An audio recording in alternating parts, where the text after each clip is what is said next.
And it is football night in New York. Ralph Vacchiano, Sal Licata, and Mark Malusis join us to talk Giants. We're talking all Giants here. Ralph, Ben McAdoo clearly doesn't seem to think that his team quit on him. Do you, or is this just a really bad team, especially defensively? Oh, I think it's a really bad team, surprisingly defensively. I don't think they quit. I think that if you saw them quit, this game would have been a lot worse.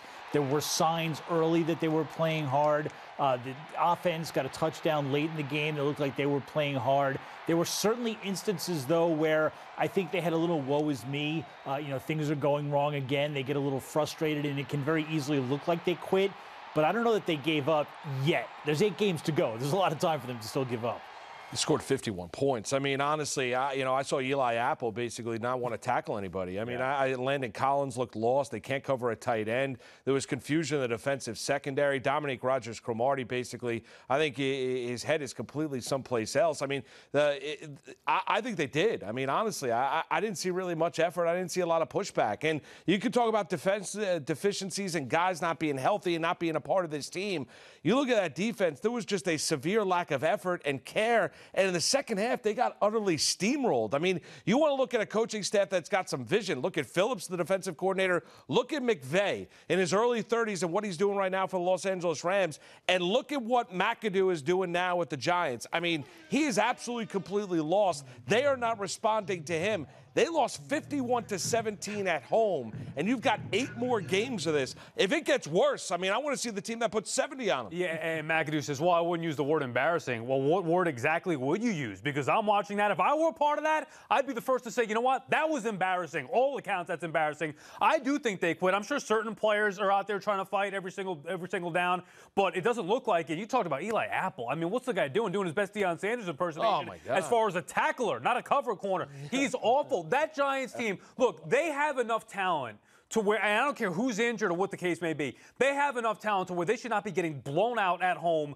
The Rams have been great this year. I know how often you can't give up 51 points and get blown out and embarrassed the way that they did at home. So to me, that would add up to leaning more toward the fact that they quit on the clueless head coach. And careful, Sal, because Deion, he might fire him back. He's another one.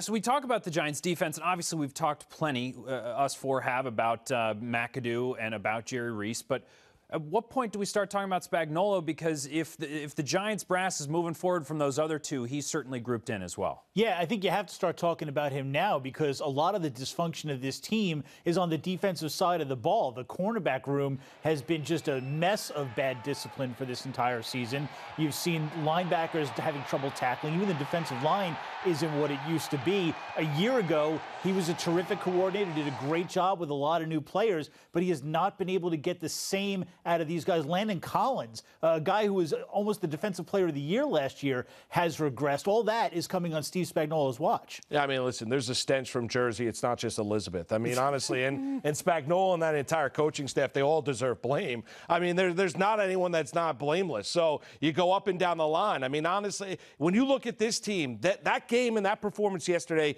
gets people fired. You see the reaction by the co-owner, John Mara, after the game. I think you're going to see wholesale changes. I think they're going to fumigate the entire place. The GM, the head coach, the entire coaching staff, they'll change personnel as well. Because you cannot, there comes a point in time where you say there's no coming back from this. And that was the kind of performance you saw on Sunday against the Rams. Yeah, and they have to get rid of everybody. And maybe this is the best thing that could happen to them because if they won a couple of games here, maybe they would get fooled into thinking, you know what, let's give it another run with McAdoo and see what he has. Now they really have no choice.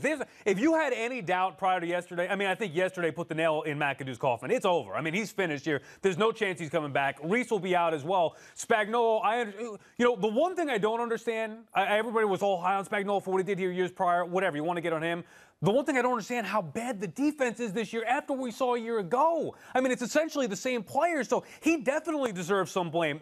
That's why I think that they quit, because the defense should be better than what they've been this year, and they've been getting destroyed. A defense that was good last year has been bad this year, and a head coach and defensive coordinator that we thought were great for this team last year have been bad for this team this year. Davis Webb, how anxious should the Giants be to bring him into this situation, Ralph? Well, they have to be careful with that. It's very easy to say, okay, they should take a look at Davis Webb, and, Eli is not not getting it done, and it doesn't matter because they're 1-7 anyway. But if this situation is this bad now, and we're already talking about them quitting, and chances are they will quit at some point down the stretch, you don't want to throw your possible quarterback of the future into that mess and get him killed. Geno Smith almost got killed on his third play in the game. You don't want to do that to the rookie quarterback. Yeah, I don't disagree with that. I mean, what are you going to do if he's going to be in a position to fail? If you don't feel like he is ready to take advantage of a scenario and he does not have the right support around him, there's no use to throwing Davis Webb in there. I think there's going to come a point in time where they will, because they want to learn something about him, especially next May. They're going to have a top 5 pick in the NFL draft and what should be a quarterback-rich NFL draft.